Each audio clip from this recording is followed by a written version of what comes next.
Es un gusto darles la bienvenida a este desglose a fondo. Hoy vamos a analizar una amenaza financiera que casi siempre pasa desapercibida hasta que, ya es demasiado tarde.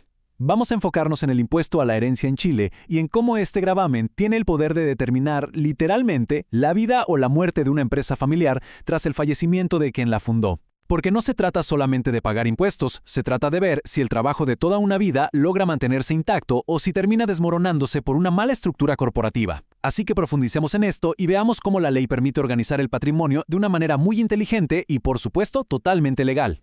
Esa es la gran pregunta que va a guiar nuestra presentación de hoy. Y para poner las cosas en perspectiva, revisemos un poco los datos que arroja la investigación académica de la Universidad de Chile. La realidad es francamente alarmante. Imaginemos que una empresa se enfrenta de golpe a la enorme carga del impuesto a la herencia, con tasas progresivas que pueden llegar nada menos que al 25%. ¿Qué pasa entonces? Muchas simplemente no logran sobrevivir. Para poder cubrir ese tremendo pasivo fiscal de la noche a la mañana, los negocios suelen irse a la bancarrota. Se ven obligados a liquidar activos que son vitales para operar o terminan malbaratando la empresa.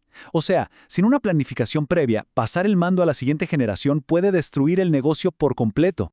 Para entender exactamente cómo evitar este desastre, vamos a seguir esta ruta. Primero, el riesgo sucesorio. Segundo, la asimetría de valoración. Tercero, el ahorro del 169.9%. Cuarto, los pilares de proyección de negocios. Y quinto, la supervivencia de la empresa familiar. Empecemos con el punto 1, el riesgo sucesorio y cómo navegar la ley tributaria.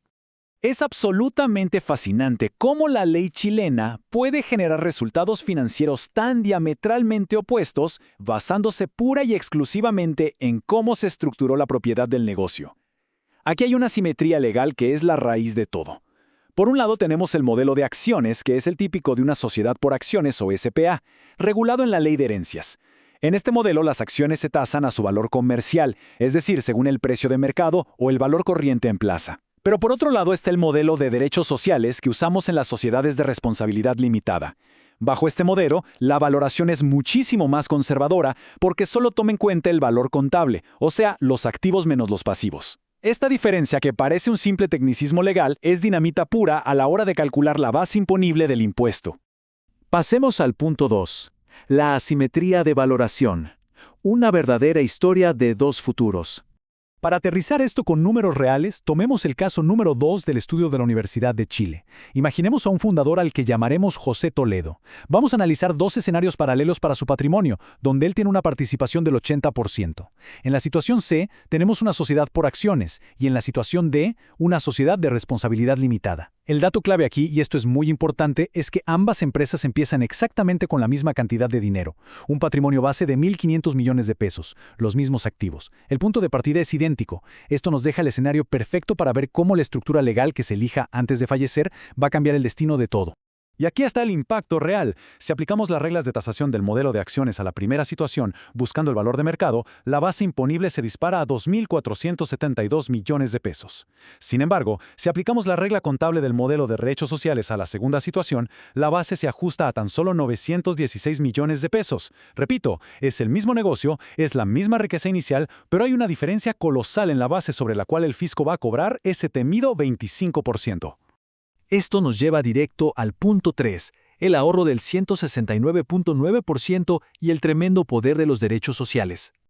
Esta gigantesca diferencia en la base imponible no es un simple dato curioso, de hecho, es la piedra angular de cualquier estrategia patrimonial seria. El número que hay que grabarse es este, 169.9%. Ese es el ahorro en la determinación de la masa hereditaria a favor de la sociedad de responsabilidad limitada en el caso que acabamos de ver. Es decir, fue casi un 170% más favorable que haber mantenido el patrimonio como acciones directas al momento del fallecimiento. Esta cifra demuestra matemáticamente por qué es tan crucial tener el modelo corporativo adecuado y contar con buena asesoría. Avanzamos al punto 4, los pilares de proyección de negocios. Básicamente, estructurar para sobrevivir. Bien, aquí es donde la estrategia se vuelve un poco más sofisticada. Claro, ya vimos que una sociedad de responsabilidad limitada ahorra impuestos sucesorios, pero seamos realistas. En el día a día las empresas necesitan captar inversión, reinvertir y crecer. Y para eso, muchas veces se necesita la flexibilidad de una sociedad por acciones o un holding. Entonces, ¿cómo logramos equilibrar esa eficiencia tributaria con la necesidad de expandirlos? La respuesta se basa en tres pilares. Primero, la segregación de riesgos, que se logra usando holdings. Segundo, la continuidad operativa, usando pactos de accionistas. Y tercero, la eficiencia tributaria, enfocada en diferir impuestos y planificar bien la sucesión.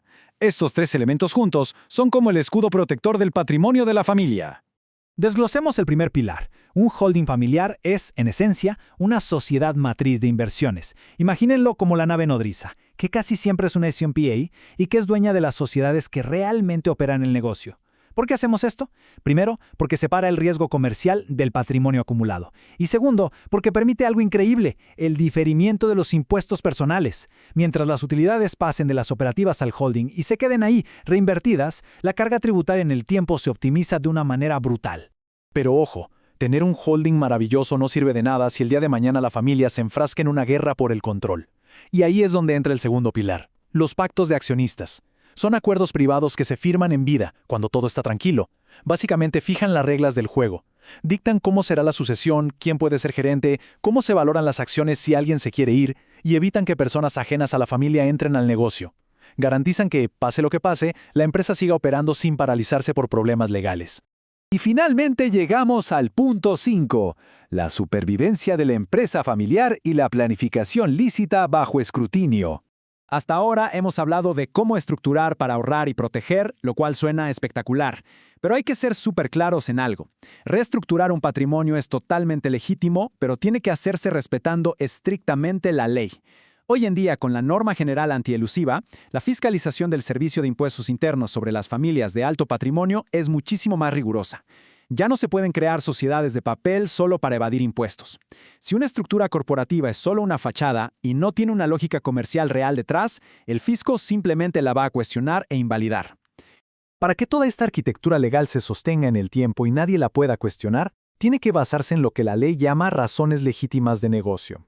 ¿Qué significa esto? Significa que los motivos deben ser reales. Por ejemplo, separar los riesgos de distintas ramas del negocio, ordenar la sucesión para que no haya caos, mejorar el acceso a financiamiento en los bancos o especializar la administración. Cuando las reorganizaciones se hacen por estos motivos genuinos, diferir los impuestos y optimizar la herencia es algo perfectamente válido y protegido por la ley. Ya para ir cerrando este análisis, esta frase de la documentación técnica resume todo lo que hemos conversado. Tener el modelo corporativo correcto, ya sea combinando los derechos sociales con un holding por acciones o redactando buenos pactos, no es un lujo para las grandes corporaciones. Es, y lo digo en serio, una cuestión de vida o muerte para el negocio. Es la diferencia exacta entre un legado que sigue generando empleo por décadas y un patrimonio que termina desangrado en tribunales o vendido a la rápida. Terminamos este desglose con esta pregunta crítica. Después de ver cómo la simple elección de un modelo societario puede hacer explotar o reducir drásticamente una base imponible y de entender cómo funcionan estos pilares corporativos para blindar el trabajo de toda una vida, creo que es el momento perfecto para evaluar en dónde estamos parados. Es una invitación a revisar con expertos cómo está estructurada hoy su empresa. Muchísimas gracias por acompañarnos en esta presentación detallada. Esperamos que haya sido muy reveladora y que sirva de impulso para asegurar el futuro de los negocios.